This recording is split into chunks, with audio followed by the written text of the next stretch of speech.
JRF qualified आप सभी का स्वागत करती हूँ हमारे YouTube चैनल योगेश्वरम योग पर।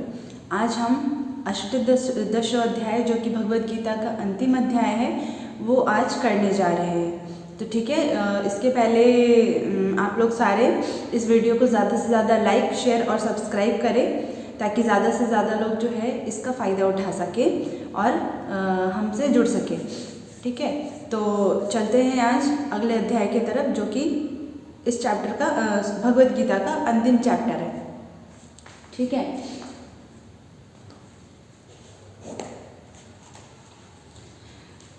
अष्टादशों अध्याय में जो है वो जैसे कि हम अभी सत्व रज तम के आधार पर चीज़ें पढ़ते आ रहे थे, तो उसी प्रकार से अष्टादशों अध्याय में भी जो है ज्ञान योग और संन्यास योग के बारे में है।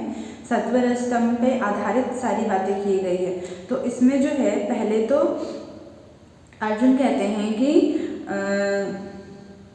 मैं संन्यास और त्याग के तत्व को अलग अलग जानना चाहता हूँ। यानी संन्यास क्या है और त्याग क्या है, त्याग किसे कहते हैं और संन्यास किसे कहते हैं। तो इस बात पे श्री कृष्ण कहते हैं कि बहुत सारे पंडित जन हैं जो काम्य कर्मों के त्याग को संन्यास कहते हैं। यानी कि जो काम्य कर्म हैं जो नहीं करने चाहिए उस कर्म को त्याग करना ही संन्यास कहलाता है। और दूसरे लोग जो है वो क्या कहते हैं कि कर्मों के फल के त्याग को त्याग कहा जाता है। ठीक है, कुछ लोग कहते हैं कि कर्म मात्र जो है कर्म जो है वो दोषयुक्त है, चाहे वो कोई भी कर्म हो, इसलिए कर्म को ही त्याग देना चाहिए। तो कितनी सारी बातें हो रही है, कुछ कह रहे हैं कि काम्य कर्म को त्याग देना चाहिए, कुछ कह रहे हैं कि कर्म के फल को त्याग देना चाहिए, कुछ कह रहे हैं कि कर्म को ही त्याग देना चाहिए। दूसरे लोग कहते हैं कि यज्ञ, दान और तप रूपी जो कर्म है वो त्यागने योग्य है। तो ये अलग अलग लोगों ने अपना अलग अलग मत दिया। अब इस मत पर श्री कृष्ण क्या कहते हैं कि निश्चयं शृणु मे तत्र त्यागे भरत सत्तम त्यागो हि पुरुष व्याघ्र त्रिविध संप्रकीर्तितः। यानी कि संन्यास और त्याग कह रहे कि पहले तो संन्यास को जानो उसके बाद त्याग को जानो कि संन्यास क्या है और त्याग क्या है। तो इतना कहने के बाद श्लोक नंबर 4 में सबसे पहले वो त्याग के बारे में बताते हैं। कहते हैं कि त्याग जो है वो 3 प्रकार का है। त्यागत्रय, ठीक है, सात्विक, राजसिक और तामसिक 3 प्रकार के त्याग भी होते हैं। जैसे हम दान, श्रद्धा, भोजन इत्यादि जो हम 3 प्रकार के पढ़ते हैं, तो त्याग भी जो है वो 3 प्रकार का है। फिर आगे श्लोक नंबर 5 में कहते हैं कि अब अपना मत बता रहे कि बाकी लोगों ने तो अपना अपना मत दे दिया कि त्याग किसको त्यागना चाहिए। तो श्री कृष्ण कहते हैं कि अब मेरा मत सुनो कि मेरे अकॉर्डिंग जो है वो किस चीज़ का त्याग करना त्याग कहलाता है। तो कह रहे यज्ञ दान तपः कर्म न त्याज्यं कार्यमेव तत् यज्ञोदानं तपश्चैव पावनानि मनीषिणाम्। यानी कि जो यज्ञ, दान और तप रूपी जो कर्म है वो त्याग करने योग्य नहीं है बल्कि अवश्य करने योग्य है। क्या कह रहे हैं, करने योग्य जो कर्तव्य कर्म है क्या है, यज्ञ, दान और तप, ये क्या है, अत्याज्य है। इनको बिल्कुल भी इनका त्याग नहीं करना चाहिए बल्कि अवश्य करना चाहिए। क्योंकि और लोग जो कह रहे हैं ना कि यज्ञ, दान को त्याग देना चाहिए, कर्म को ही त्याग देना चाहिए, तो श्री कृष्ण कहते हैं कि नहीं, यज्ञ को, दान को और तप को, इन 3 चीज़ों को अवश्य ही करना चाहिए, इनको बिल्कुल भी नहीं त्यागना है। क्योंकि यज्ञ, दान और तप ये तीनों ही कर्म बुद्धिमान पुरुषों को पवित्र करने वाले हैं। बुद्धिमान पुरुष किसको कहा है उन्होंने, जो मोक्ष की आकांक्षा रखने वाला जो मनुष्य है उसको कहा है बुद्धिमान पुरुष, या जो अनासक्त पुरुष है उसको बुद्धिमान पुरुष कहा है। तो बुद्धिमान जो पुरुष है उसको ये 3 चीज़ जो है ये पवित्र करते हैं। तो ये भी प्रश्न आ सकता है कि कौन सी ऐसी 3 चीज़ है जो बुद्धिमान पुरुष को पवित्र करती है, बुद्धिमान को पवित्र करती है। ठीक है, कौन सी ऐसी 3 चीज़ है, कौन सी ऐसी चीज़ है जो बुद्धिमान पुरुष को पवित्र करती है, उसकी बुद्धि को पवित्र करती है, उसके कर्म को पवित्र करती है? तो यज्ञ, दान और तप, ये 3 ऑप्शन हमें लगाने हैं। ठीक है, उसके बाद आगे कहते हैं 5 के बाद आ जाइए श्लोक नंबर 7 पर। नियतस्य तु संन्यासः कर्मणो नोपपद्यते मोहातस्य परित्यागस्तामसः परिकीर्तितः। अब वो पहले तमस के बारे में बता रहे हैं, तामस त्याग किसे कहते हैं, ठीक है, तामसिक त्याग किसे कहते हैं? तो जो मोहवश शास्त्र विहित कर्मों का ही त्याग करते, दूसरों की बातों को सुन करके या फिर करने की इच्छा नहीं है या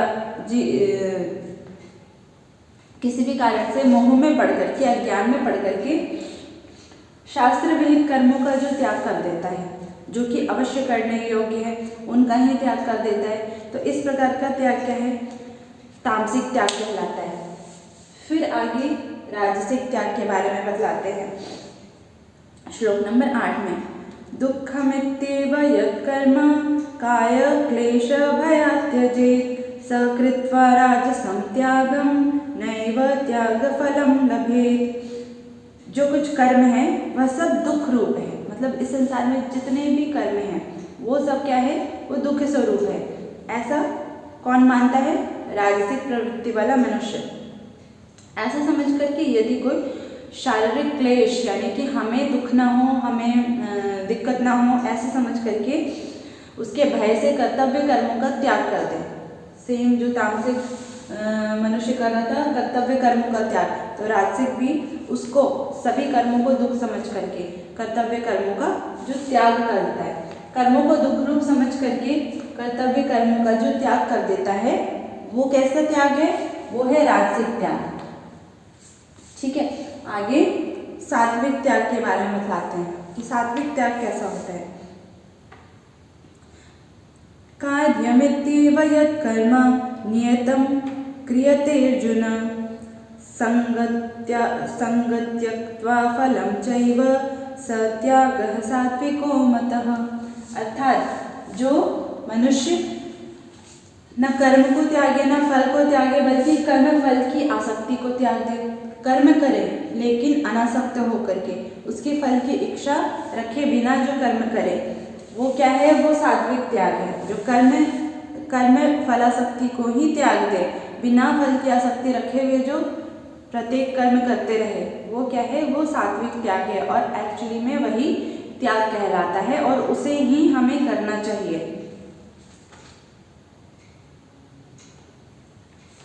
ठीक, और उसके बाद बताते हैं कि हम किसको सच्चा त्यागी कह सकते हैं। त्याग तो हर कोई करता है, कुछ ना कुछ त्याग करता है, लेकिन जो सच्चा त्यागी है, जो एक्चुअल जो त्यागी है, हम किसे कहेंगे कि ये सच्चा त्यागी है? तो उसके बारे में बतलाते हैं कि ना द्वेष्य कुशलम कर्म कुशलेनानुषज्यते त्यागी सत्व समाविष्टो मेधावी छिन्न संशयः। जो मनुष्य अकुशल कर्मों से द्वेष नहीं करता है, जो कर्म उसे पसंद नहीं है, जो कर्म अकुशल है, उनसे वो द्वेष नहीं करता, जो करने योग्य जो कर्म नहीं है, लेकिन जो और मनुष्य हैं वो कर्म कर रहे हैं, तो वो उनसे द्वेष नहीं करता, उस प्रकार के कर्मों से भी द्वेष नहीं करता। ठीक है, और कुशल कर्मों में आसक्त नहीं होता कि ये अच्छे कर्म है, ये शुभ कर्म है, मुझे इन्हें ही करना है, इस प्रकार से उन कर्मों में भी आसक्त नहीं होता, बल्कि क्या करता है? वह शुद्ध सत्व गुण से युक्त पुरुष, संशय रहित, बुद्धिमान और सच्चा त्यागी कहलाता है। यानी जो कर्मों का नहीं बल्कि कर्मफल का जो त्याग करता है वही सच्चा त्यागी है, क्योंकि सात्विक त्यागी भी उसे ही कहा गया है जो कर्म फलासक्ति को त्याग दे। ठीक है, त्यागी भी वही है जो कर्म फलासक्ति को त्याग दे, कर्म के फल को का जो त्याग करता है वही सच्चा त्यागी कहलाता है। नंबर 12 में जो है वो आसक्त पुरुषों कि कर्मों का फल कितने प्रकार का होता है वो बतलाते हैं। आसक्त पुरुष का मतलब कि जो कर्मों में आसक्त है, जिनको फल की इच्छा है, फल को ध्यान में रख करके जो कर्म करते हैं, वो आसक्त पुरुष। तो उनके जो कर्म के जो फल हैं वो 3 प्रकार के होते हैं। ठीक है, एग्जाम में ऐसा पूछा जा सकता है कि आसक्त पुरुषों के कर्म फल कितने प्रकार के होते हैं, तो हमें आंसर देना है 3 प्रकार के होते हैं। कौन कौन से?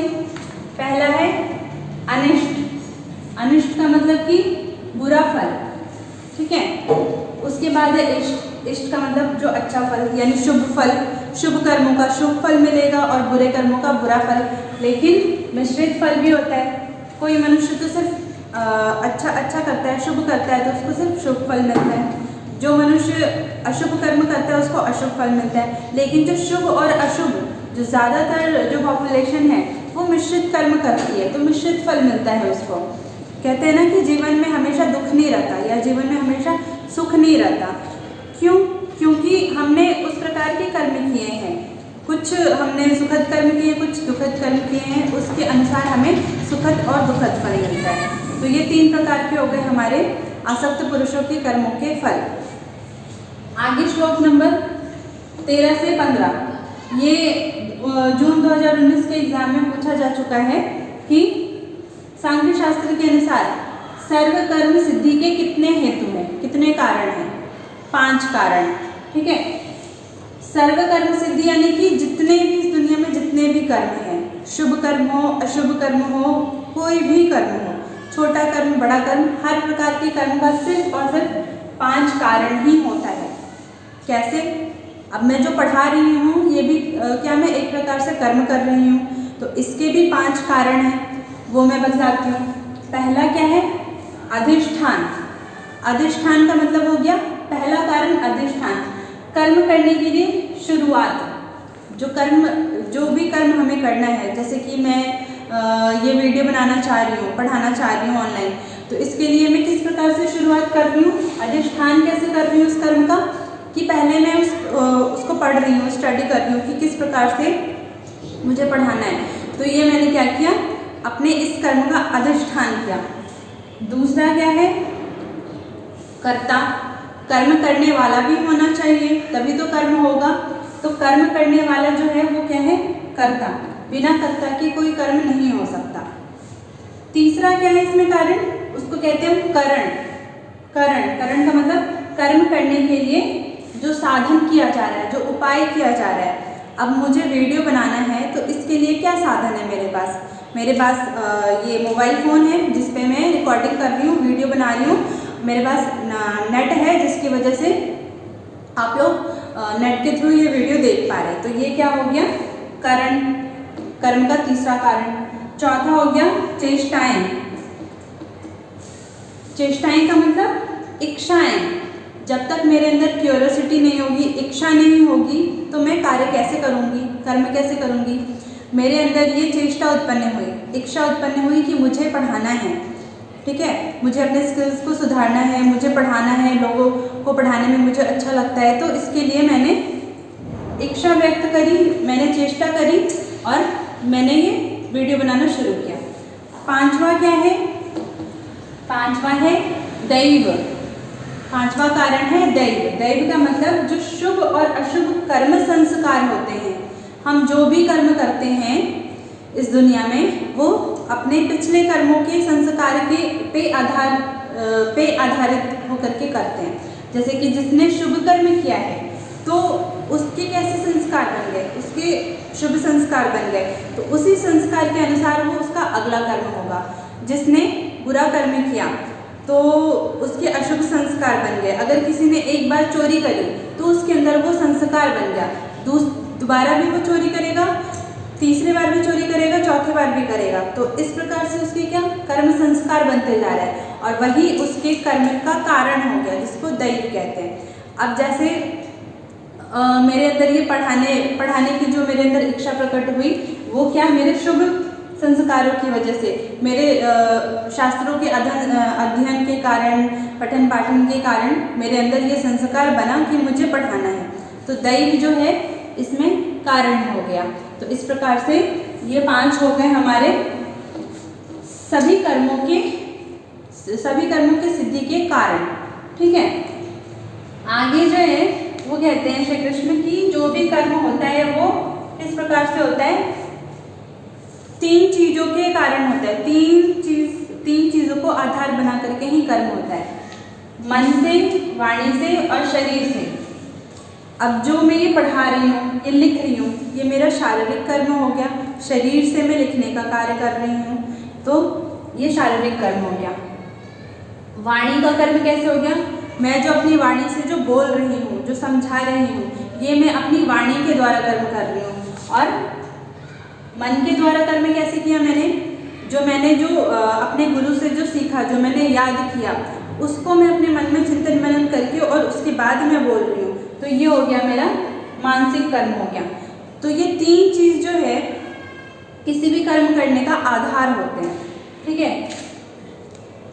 शास्त्रानुकूल और शास्त्र विपरीत जो कर्म किए जाते हैं, जो भी कर्म किए जा रहे हैं, जो शास्त्र विहित कर्म किए जा रहे हैं या शास्त्रों के विपरीत जो अशुभ कर्म किए जा रहे हैं, इन तीन को ही माध्यम बना करके सारे कर्म किए जा रहे हैं, ठीक है। माध्यम क्या हो गया कर्मों का?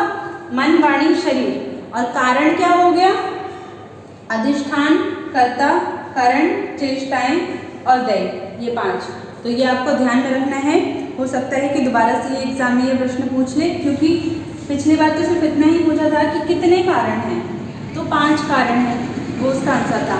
आगे ये पूछ सकता है कि कौन कौन सा, या फिर इसका सीरीज पूछ सकता है। तो ये 18, ठीक है, 18 में ये 2 बातें कही गई है। 3 प्रकार की कर्म प्रेरणा और 3 प्रकार का कर्म संग्रह। तो 3 प्रकार की कर्म प्रेरणा यानी कि कर्म करने की जो प्रेरणा मिलती है वो कहाँ से मिलती है? तो उसका आधार ज्ञान है, ठीक है। तो पहले कह रहे हैं ज्ञाता, ज्ञान और ज्ञेय, 3 हो गए। ज्ञाता यानी कि जो जानने वाला है, जैसे कि भगवद गीता मैंने अपने आधार पर जितना भी पढ़ा है, जो भी जानती हूँ, तो मैं उस भगवद गीता को जानने वाली क्या हूँ? ज्ञाता। ज्ञान क्या है? जिसके द्वारा जाना जा रहा है, यानी जो साधन है। साधन क्या हो सकते हैं? किताब हो सकती है, ऑनलाइन वीडियोस वगैरह जो है वो जानने के साधन हो सकते हैं। तो जैसे कि मैंने जो जाना, मैंने भगवद गीता रूपी जो ज्ञान को जाना, वो कहाँ से जाना? उसके किताब से जाना। कुछ वीडियोस को देख करके, कुछ लेक्चर्स को सुन करके, मेरे गुरु ने जो मुझे बताया वो क्या है? ये सब साधन है। तो इसके द्वारा जो है वो मैंने जाना। तो ये क्या हुआ? मुझे उन साधनों से जो प्राप्त हुआ वो ज्ञान की प्राप्ति हुई। और ज्ञेय यानी कि जिस वस्तु के बारे में जाना जा रहा है, तो किसके बारे में जाना जा रहा है? भगवद गीता के बारे में जाना जा रहा है, ठीक है। ज्ञाता यानी कि मैं, ज्ञान यानी कि साधन, शास्त्र, ठीक है, शास्त्र के बारे में जाना जा रहा है, वो क्या है? जानने का साधन। और ज्ञेय क्या है? जिस वस्तु के बारे में जाना जा रहा है, यानी कि जो गीता है, भगवद गीता जो अभी हम पढ़ रहे हैं, जिसके बारे में हम जान रहे हैं, वो क्या है? वो है ज्ञेय। तो इन तीनों को जो है, ये तीनों ही जो है कर्म की प्रेरणा है, कर्म करने की आगे हमें प्रेरणा देते हैं। क्योंकि अगर जब तक हमें ज्ञान नहीं होगा, तब तक हमें कर्म करने की प्रेरणा नहीं मिलेगी। तो उसके ये 3 आधार हैं। उसी प्रकार से जो कर्म करते हैं, उनका जो संग्रह है वो भी 3 प्रकार से है। कर्मों का संग्रह किस प्रकार से होता है? कर्ता से होता है, करण से होता है और क्रिया से होता है। कर्ता यानी कि मैं, जो करने वाला है, वो कौन है? कर्ता है। उसी प्रकार से करण, करण क्या है? करण जो है वो साधन है। अब जो मैं कर्म जो कर रही हूँ, जैसे कि मैं जो ये वीडियो बना रही हूँ, ये क्या है? ये कर्म है, ठीक है, वीडियो बनाना कर्म है। साधन क्या हो गया?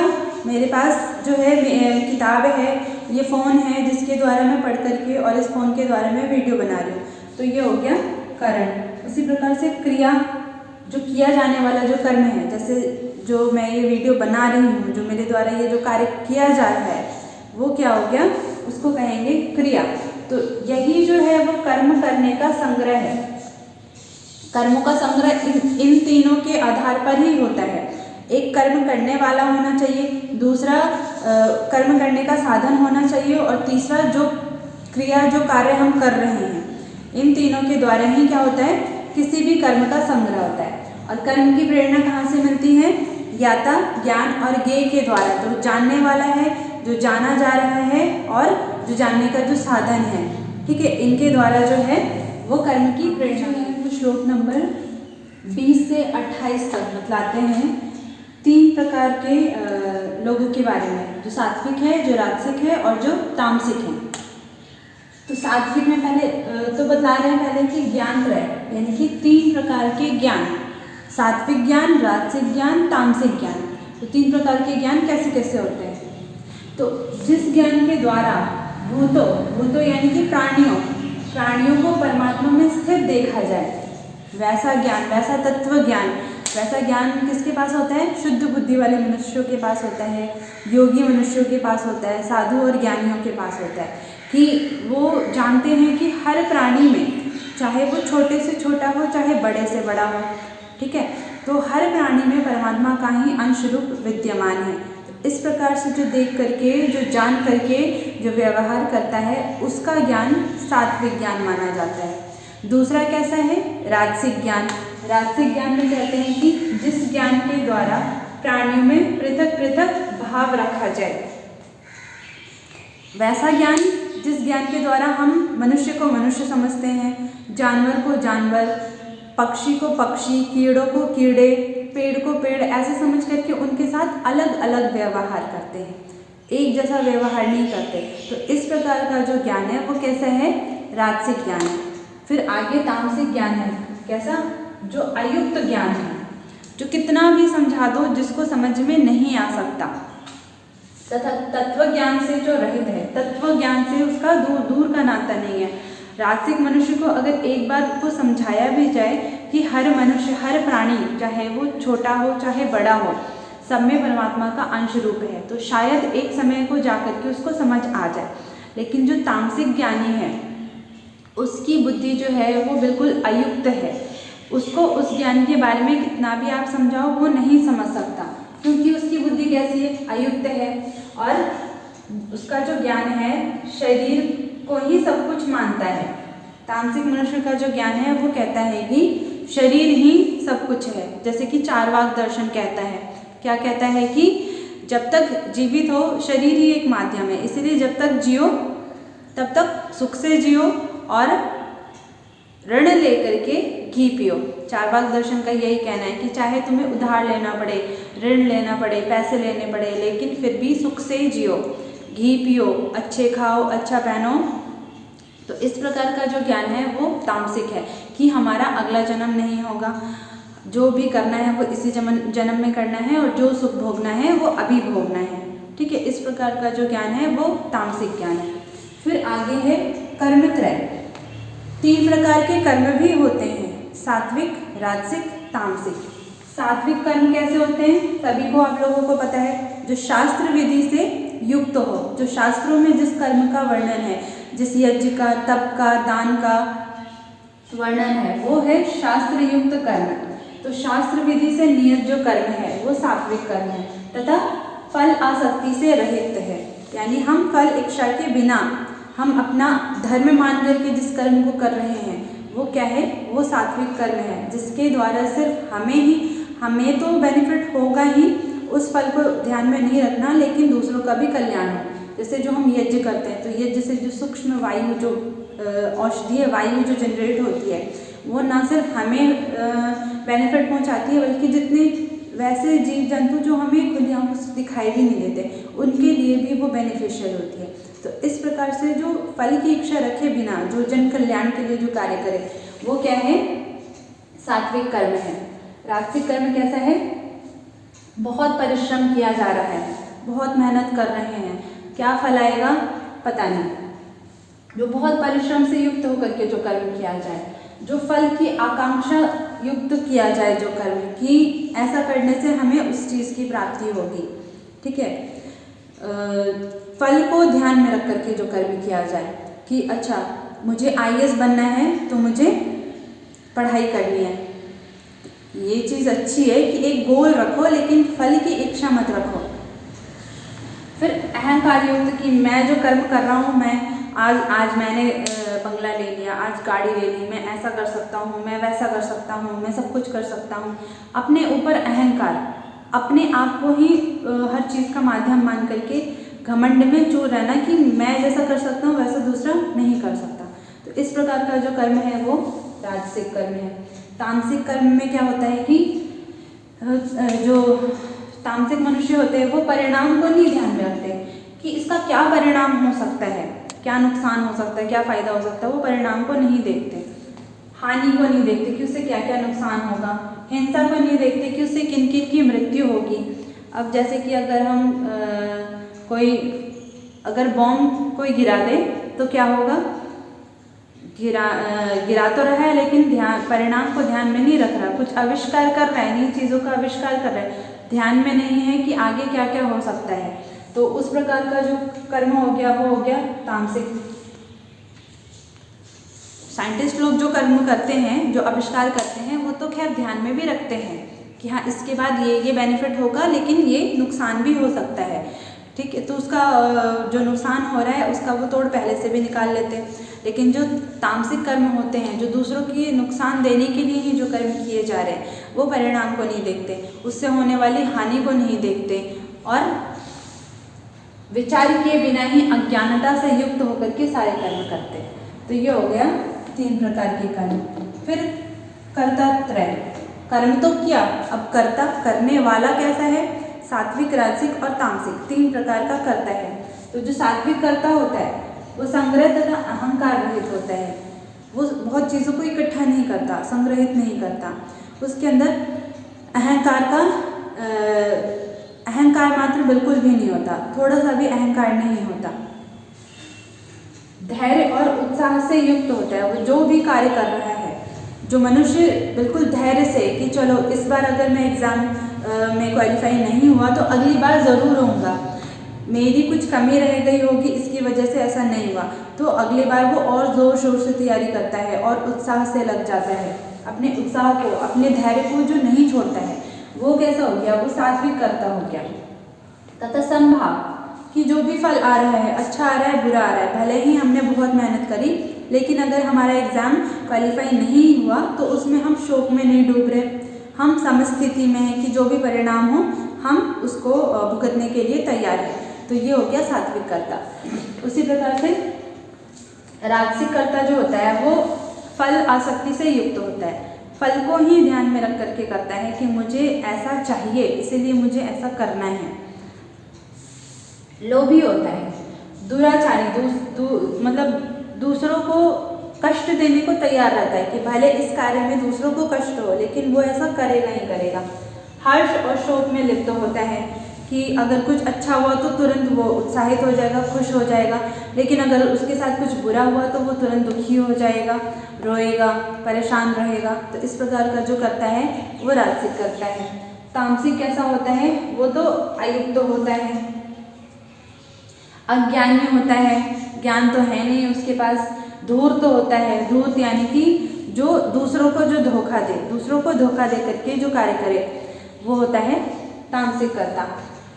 आलसी और दीर्घ सूत्री, मतलब कि किसी भी काम को कल पर, परसों पर टालना, आज जो काम आज के लिए है उसको आज नहीं करना, कल कर लेंगे, परसों कर लेंगे, अभी क्या हो रहा है, अभी समय थोड़ी निकला जा रहा है, इस प्रकार की जो बातें करे वो तामसिक करता है।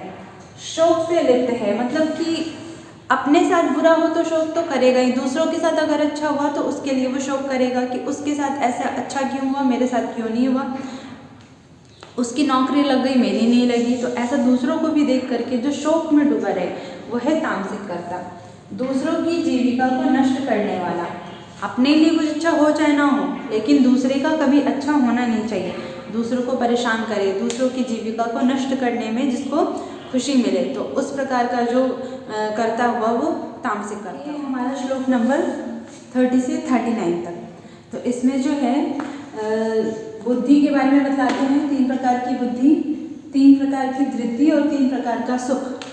तो 3 प्रकार का सात्विक, राजसिक, तामसिक, 3 प्रकार की जो बुद्धि है सात्विक, राजसिक और तामसिक बुद्धि, उसके बारे में कहते हैं कि जो प्रवृत्ति को और निवृत्ति मार्ग को जाने। प्रवृत्ति मार्ग का मतलब क्या, जो संसार में रहते हुए परिवार में, गृहस्थ आश्रम में रहते हुए लेकिन एक सन्यासी जैसा जीवन बिताए, जो मोक्ष की ओर अग्रसर हो, जो फल में अनासक्त भाव से फल की इच्छा रख करके, मतलब कि फल की इच्छा रखे बिना जो अनासक्त भाव से कर्म करे, जैसे कि राजा जनक का एग्जाम्पल दिया जाता है कि वो राजा होते हुए भी, पूरा राज्य संभालते हुए भी वो जो है विदेह कहलाए, क्योंकि उनको फल में आसक्ति नहीं थी। तो इस प्रकार की जो बुद्धि है वो प्रवृत्ति बुद्धि है। निवृत्ति मार्ग यानी कि जो सिर्फ भगवत चिंतन करते हुए, भगवान का ध्यान करते हुए और अपना सारा जीवन जो है ध्यान में, भजन में लीन करते हुए परमानंद की प्राप्ति में, मोक्ष की प्राप्ति में लगा दे। तो दो प्रकार के मार्ग हो गए, प्रवृत्ति और निवृत्ति मार्ग। तो जो इन दोनों मार्गों को जानता हो, भय और अभय, किस चीज़ को करने से हमें भय की प्राप्ति हो सकती है, किस प्रकार के कर्मों को करने से हमें अभय की प्राप्ति हो सकती है। यानी कि जब हम गलत कार्य करेंगे तो हमें भय ही होगा, क्योंकि आगे जाकर के वो हमें उस कर्म के अनुसार बुरा फल देगा।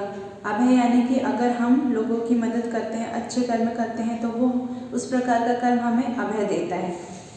तो उस प्रकार की बुद्धि, कर्तव्य और अकर्तव्य को जानने वाली बुद्धि, कि किसे करना चाहिए, क्या कर्तव्य है, क्या कर्तव्य नहीं है। जैसे कि दूसरों की सेवा करना, बड़ों की सेवा करना क्या है, कर्तव्य है। अकर्तव्य क्या, हमारा सच नहीं बोलना, झूठ बोलना, हिंसा करना, ये सारे अकर्तव्य है। तो इनको जो जाने, और बंधन मोक्ष को यथार्थ जाने कि ये संसार जो है वो एक बंधन, संसार एक बंधन है, ठीक है, और हमें उससे मोक्ष की प्राप्ति करनी है। परमात्मा ही मोक्ष प्राप्ति का उपाय है, परमात्मा का ध्यान करना ही मोक्ष प्राप्ति का उपाय है।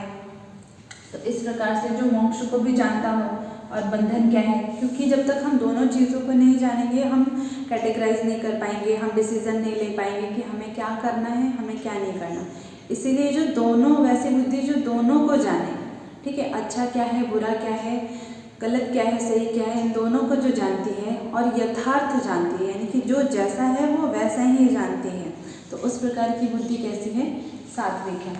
राजसिक में कहते हैं कि धर्म अधर्म, कर्तव्य अकर्तव्य को नहीं जानती, नहीं पता कि क्या मैं सही कर रहा हूँ, क्या गलत कर रहा हूँ, क्या करना चाहिए, क्या नहीं करना चाहिए, क्या धर्म है, क्या अधर्म है, उसे नहीं पता। तो इस प्रकार की जो बुद्धि है वो है राजसिक बुद्धि। और आगे तामसिक बुद्धि कहते हैं कि जो अकर्तव्य को भी कर्तव्य मानती हो। ऐसा नहीं है कि वो नहीं जान रही, बल्कि वो जान रही है, लेकिन उसको ही, गलत चीज़ों को ही वो सही मान रही है, अकर्तव्य को ही कर्तव्य मान रही है, अधर्म को ही धर्म मान रही है, हिंसा करना ही अपना धर्म मान रही है। अब जो वैसे जो दुष्ट लोग होते हैं, जिनको दूसरों को मार करके, सजा दे करके ही आनंद मिलता है, तो क्या वो नहीं जानते, वो जानते हैं, लेकिन उनको अधर्म करने में ही सुख मिलता है। तो इस प्रकार की जो बुद्धि है वो तामसिक बुद्धि कहलाती है। आगे जो है वो धृति के बारे में कह रहे हैं। धृति यानी कि जो धारण करने की जो शक्ति है वो कैसी होती है। तो जो सात्विक लोग हैं उनकी अव्यभिचारिणी धारण शक्ति होती है। अव्यभिचारिणी का मतलब मैंने पहले भी बताया था कि जो निरंतर एक चीज़ में लगे रहे, जैसे कि निरंतर जो भगवत चिंतन में लगे रहे, सोते जागते उठते बैठते खाते पीते चलते फिरते हर वक्त जो है वो एक क्षण के लिए भी जो है परमात्मा का विस्मरण न करे, तो वो उसको कहते हैं अव्यभिचारी। तो अव्यभिचारी धारण शक्ति के द्वारा, या फिर उसको हम ध्यान योग भी कह सकते हैं कि वो निरंतर हर क्षण जो है वो ध्यान में रहते हैं। ध्यान योग के द्वारा मन प्राण और इंद्रियों की क्रियाओं को धारण करे, वो निरंतर देखे कि जो क्रियाएं जो हो रही है वो मेरे इंद्रियों की वजह से, मेरे प्राण और मेरे मन की चंचलता की वजह से हो रही है, और अपने ऊपर वो इल्ज़ाम न लगा करके उन चीज़ों को कंट्रोल करके उनके द्वारा जो है वो परमात्मा को धारण करे। तो ये क्या हुआ, ये सात्विक धारणा है, सात्विक धृति कहलाती है। राजसिक हो गया कि आसक्त होकर के धर्म अर्थ और काम को धारण करे, जो मोक्ष की तरफ जो अग्रसर नहीं होता है, धर्म अर्थ और काम की तरफ ही लिप्त रहता है, और आसक्त होकर के, आसक्ति के द्वारा आसक्त होकर के जो धर्म करे, आसक्त होकर के जो कामना करे और अपना जो जीवन यापन के लिए जो अर्थ इकट्ठा कर रहा है उसमें भी वो पूर्ण रूप से आसक्त है। तो इस प्रकार की जिसकी धृति है वो राजसिक धृति कहलाती है। तामसिक में क्या होता है कि निद्रा, भय, चिंता आदि विकारों को ही वो अपने मन में धारण करके रखती है। वो परमात्मा चिंतन नहीं करती है, वो सिर्फ निद्रा में उसको आनंद है। भय करना, चिंता करना, दुख, ये सारे ही क्या है उसके, ये इन सभी को ही वो निरंतर धारण करके रखती है। तो इस प्रकार की जो बुद्धि है, जो विकार युक्त जो बुद्धि है, वो तामसिक बुद्धि है, तामसिक धृति है, यानी कि धारण करने की शक्ति है। फिर 3 प्रकार के सुख के बारे में बतलाते हैं। सुख, कैसा सुख? सुख, हर इंसान जो है वो सुख ही चाहता है। सुख की प्राप्ति में पूरी दुनिया जो है वो दौड़ रही है, भाग रही है। तो सात्विक सुख, सुख कैसा होना चाहिए? सात्विक सुख। सात्विक सुख कैसा होता है? भजन, ध्यान, सेवा आदि, परमात्मा भजन, गुरुओं का ध्यान, चिंतन, सत्पुरुषों का ध्यान, उनकी सेवा, परमात्मा सेवा आदि, ये क्या है? एक प्रकार का सुख है। हर किसी को जो है किसी की मदद करके, कभी ना कभी किसी ने किसी की मदद जरूर की होगी, किसी गरीब की, किसी अनजान व्यक्ति की मदद करी होगी, और या फिर किसी पक्षी की, जानवर की मदद करी होगी, तो उसको एक अलग सी फीलिंग होती है, अंदर से एक सुख मिलता है। तो उस प्रकार का जो सुख है वो कैसा है? सात्विक सुख है, जो कैसा प्रारंभ में विष के समान लगता है। अगर हम भजन कर रहे हैं, अगर हम ध्यान कर रहे हैं, हम अगर अच्छे कार्य करने की कोशिश करते हैं, तो लाख जो है मुसीबतें खड़ी हो जाती हैं, लाख परेशानियां खड़ी हो जाती है। वो जो है वो हमें सुख नहीं बल्कि हमें दुख जैसा फील होता है कि हम इतना टेंशन क्यों ले रहे हैं, हम इतना क्यों परेशान हो रहे हैं। कुछ अच्छा भी करो और सुख भी ना मिले, दुख मिले, तो क्या फ़ायदा। लेकिन उस प्रकार का जो सुख होता है वो प्रारंभ में विष के समान होता है, विष के तुल्य होता है, लेकिन अंत में उसका जो रिजल्ट आता है वो कैसा आता है? अमृत तुल्य रिजल्ट आता है। उसका रिजल्ट हमेशा अच्छा ही होगा, क्योंकि हमारे कर्म संस्कार उससे अच्छे ही बनेंगे। हमें मोक्ष की प्राप्ति होगी, हमें बंधनों से छुटकारा मिलेगा, हमें परमात्मा की प्राप्ति होगी। जो कृष्ण भक्त थी मीराबाई, वो क्या, उनको भगवत भजन करने में उनको कितनी कठिनाइयाँ हुई, कितनी परेशानियाँ हुई, सिर्फ दुख ही दुख मिला, लेकिन उन्होंने उसको स्वीकार करके और आगे बढ़ी। तो क्या हुआ? अंत में उनको परमात्मा की प्राप्ति हुई। तो क्या है? परमात्मा से बड़ा अमृत तो कोई है ही नहीं, क्योंकि परमात्मा को अमृत का समुद्र, सागर बोला जाता है। फिर आगे जो है वो राजसिक सुख के बारे में बताते हैं। सभी को पता होगा, इंद्रियों और विषयों के संयोग। जैसे किसी को मूवी देखना बहुत पसंद है, तो क्या है ये? इंद्रियों का सुख है। जब इंद्रियां अपने विषयों के साथ मिल रही है तो वो सुख का अनुभव कर रही है।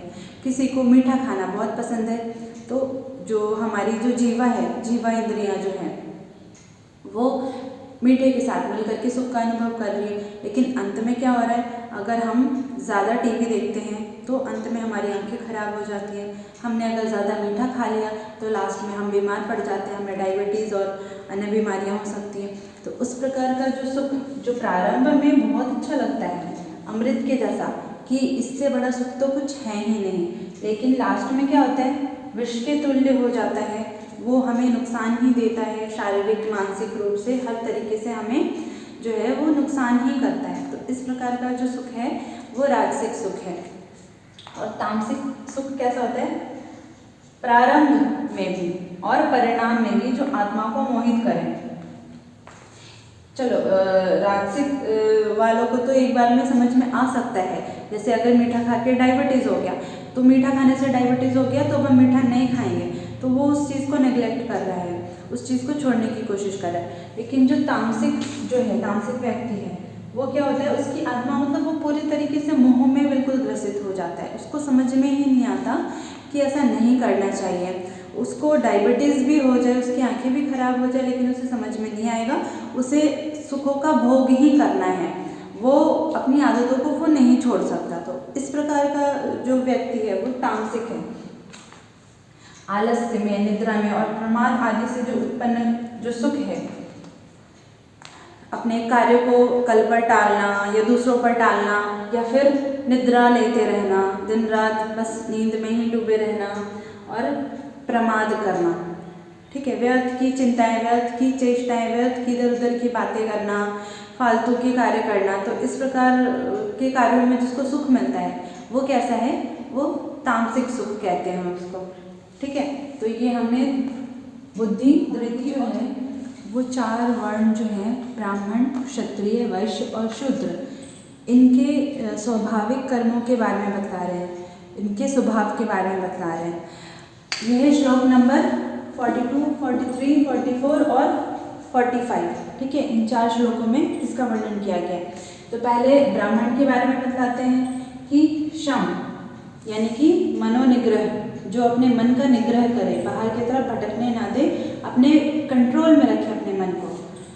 दम यानी कि इंद्रियों का दमन करे, ठीक है, वो कौन है, वो ब्राह्मण है, ब्राह्मण के कर्म है ये। शौच यानी अंतर शौच, बाह्य शौच, मन की शुद्धता और शरीर की भी शुद्धता रखे, जो सभी प्राणियों को क्षमा करे और जो सरलता, जिसके अंदर सरलता दिखे, जिसके मुख पर ही सरलता दिखे, जिसकी वाणी में सरलता हो, आर्जवम, ठीक है। फिर ज्ञान विज्ञान में आस्तिक्य भावना रखे, यानी कि ज्ञान विज्ञान शास्त्रों के पठन पाठन में, उनके अध्ययन में, स्वाध्याय में जिसकी श्रद्धा हो, जिसकी भावना हो और जो पठन पाठन का जो कार्य करे, वो कौन है, वो ब्राह्मण है। जिसने परमात्मा तत्व का अनुभव किया है वो भी कौन है, ब्राह्मण है। अब ऐसा नहीं है कि ब्राह्मण कोई एक जाति है, कास्ट है, जिस मनुष्य के अंदर ये गुण है, जो ये कार्य करता है, जो इन कर्मों को ही अपना धर्म समझता है, वो कौन है, वो ब्राह्मण है। आगे क्षत्रिय के बारे में बताते हैं, जिसके अंदर शौर्य हो, शूरवीरता हो, जो किसी से हार ना माने, तेज हो, जिसके चेहरे पर एक चमक हो, एक तेज हो, कुछ भी कर जाने की जिसके अंदर शक्ति है।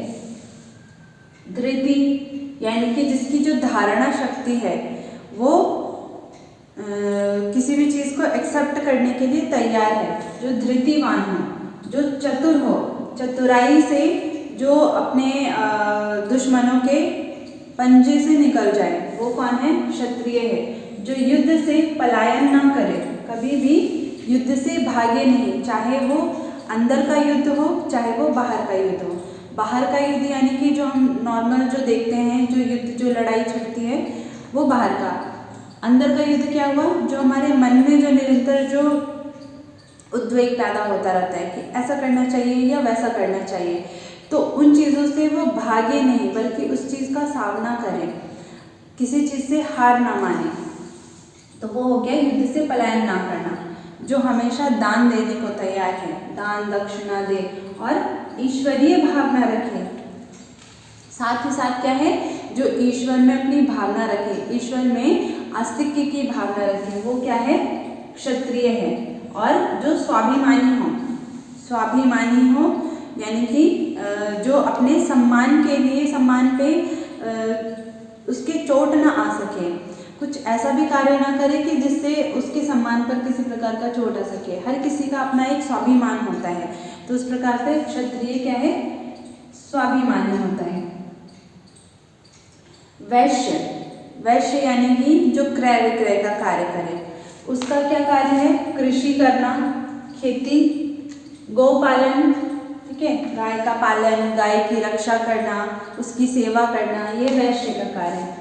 वाणिज्य यानी कि जो क्रय विक्रय का कार्य करे, और सत्य व्यवहार, इन सभी में जो भी कार्य करे उन सब में सत्य व्यवहार करे, यानी कि शुद्धता के साथ, किसी से छल ना करे, किसी से कपट ना करे, जो भी क्रय विक्रय करे वो पूरी शुद्धता के साथ और सत्यता के साथ करे। तो ये क्या है, ये वैश्य का स्वाभाविक कर्म है। और शूद्र क्या है, शूद्र का सभी वर्णों की जो सेवा करे वो शूद्र है, ठीक है, ये हो गया। अब आगे जो है हमारा श्लोक नंबर 51 से 53, ये बतलाते हैं नैष्कर्म। नैष्कर्म यानी कि जिसका जो स्वाभाविक कर्म है, स्वाभाविक यानी कि स्वभाव से उत्पन्न कर्म, ये नहीं कि उसकी जाति है, उसका कास्ट है, उसके अनुसार ही उसको वो कर्म करना चाहिए। जिसका स्वाभाविक, जिसको जिस कर्म में जिसकी इच्छा हो रही है, जिस कर्म में जिसकी निष्ठा है, वो हो गया नैष्कर्म, ठीक है, जिसका जो स्वाभाविक कर्म होता है। तो नैष्कर्म सिद्धि किस प्रकार से होती है, उसका उपाय, हमें हर कार्य में जो है वो सरलता रखनी है, हमें भक्ति रखनी है, भावना रखनी है। तो इसके लिए कह रहे हैं कि उसकी सिद्धि के लिए क्या उपाय हो सकते हैं। तो कह रहे हैं जैसे बुद्धि जो है हमारी वो विशुद्ध शुद्ध बुद्धि से करना है हमें, बिना छल कपट के, छल कपट से रहित बुद्धि से। तो विशुद्ध बुद्धि से नैष्कर्म सिद्धि कर सकते हैं। युक्ताहार से, युक्ताहार अव्याहारश्च, ये पहले ही बता दिया है, पहले के अध्याय में ही बतला दिया गया है। युक्त आहार से, जो सात्विक आहार ले, जो एक नियमित आहार ले, ठीक है, उससे भी नैष्कर्म सिद्धि होती है। विषय त्याग, यानी कि इंद्रिय और उनके जो विषय हैं उसमें वो आसक्त ना हो, विषयों का त्याग करे, अपने मन को कंट्रोल करे। एकांत सेवन से, एकांत में बैठ करके, स्वाध्याय करके, चिंतन मनन करके कि क्या करना सही है, क्या करना गलत है। सात्विक धारण शक्ति, यानी कि सात्विक धृति से, जो हमने अभी धृति 3 प्रकार की जो धृति पढ़ी थी उसमें जो सात्विक धृति है, तो सात्विक धृति के द्वारा जो है नैष्कर्म सिद्धि की प्राप्ति होती है। शम तथा दम से, ठीक है, शम यानी मनोनिग्रह, दम यानी इंद्रिय दमन। दृढ़ वैराग्य, इसमें वैराग्य भी होना जरूरी है, और वो भी कैसा, दृढ़। जब तक वैराग्य नहीं होगा, दृढ़ वैराग्य नहीं होगा, तब तक हम किसी भी कर्म को पूर्ण नहीं कर सकते हैं सत्यता के साथ। अहंकार, काम, क्रोध, बल, घमंड, परिग्रह आदि का त्याग, जितनी भी बुरी चीज है उनका त्याग करके, ध्यान योग के द्वारा, एकांत में बैठ करके वो ध्यान योग के द्वारा जो है मन चिंतन मनन से, स्वाध्याय से नैष्कर्म सिद्ध कर सकता है। जो हम कहते हैं ना कि दिन भर जो हमने किया वो रात में हमें ज़रूर उस पर सोच विचार करना चाहिए, तभी हमें पता चलेगा कि हमने क्या सही किया, क्या गलत किया, और उसके अकॉर्डिंग हम अपना अगले दिन का जो शेड्यूल है वो तैयार करते हैं। तो इसलिए कह रहे हैं ध्यान योग, ध्यान यानी कि चिंतन मनन के द्वारा। फिर जो ममता रहित है, आसक्त नहीं हो रहा है किसी भी बंधन में, किसी भी कार्य में जो आसक्त नहीं हो रहा, अनासक्त हो करके, जैसे कि अगर हम किसी रेंट के घर में रहते हैं, रेंट के घर में रह रहे हैं, वो घर हमारा नहीं है, तो हम उस जगह को हम कैसा रखते हैं कि ये हमारा नहीं है, ये किसी और का है, तो हम इसको खराब ना करें, हम इसका ज़्यादा ध्यान रखते हैं। तो उसी प्रकार से जो है इस पूरे विश्व में हम जिन भी वस्तुओं का उपभोग कर रहे हैं, जो भी कार्य कर रहे हैं, वो हमें ऐसा ही मानना है कि ये हमारा नहीं है, ये किसका है, वो ईश्वर का है, तो हम उन चीज़ों में लिप्त नहीं हो। तो इस प्रकार से ममता रहित होकर के जो ये कार्य करता है, अपने सभी कार्यों को बरतता है, वो ब्रह्म प्राप्ति का पात्र कहलाता है। वैसा मनुष्य ही ब्रह्म प्राप्ति के योग्य है। तो यहाँ पर जो है हमारा श्रीमद् भगवद गीता का 18वां चैप्टर खत्म होता है। इसके साथ साथ ही श्रीमद् भगवद गीता जो हमारा यूनिट 2 है, ये यहाँ पे एंड होता है। इसके बाद आगे हम जो हमारे 10 प्रिंसिपल उपनिषद है उनको देखेंगे, उनको आगे कंटिन्यू करेंगे। तो इस वीडियो के साथ आज यहीं पे समाप्ति की जाती है, और आप सभी से रिक्वेस्ट है कि ज़्यादा से ज़्यादा इस वीडियो को लाइक, शेयर और सब्सक्राइब करें, ताकि ज़्यादा से ज़्यादा लोग इसका फ़ायदा उठाएं और मुझे भी थोड़ा मोटिवेशन मिल सके, ताकि मैं और ज़्यादा वीडियो बनाऊं और आप लोगों की मदद करूं एग्ज़ाम को क्लियर करने में। तो मिलते हैं अगले वीडियो में, तब तक के लिए आप सभी का धन्यवाद।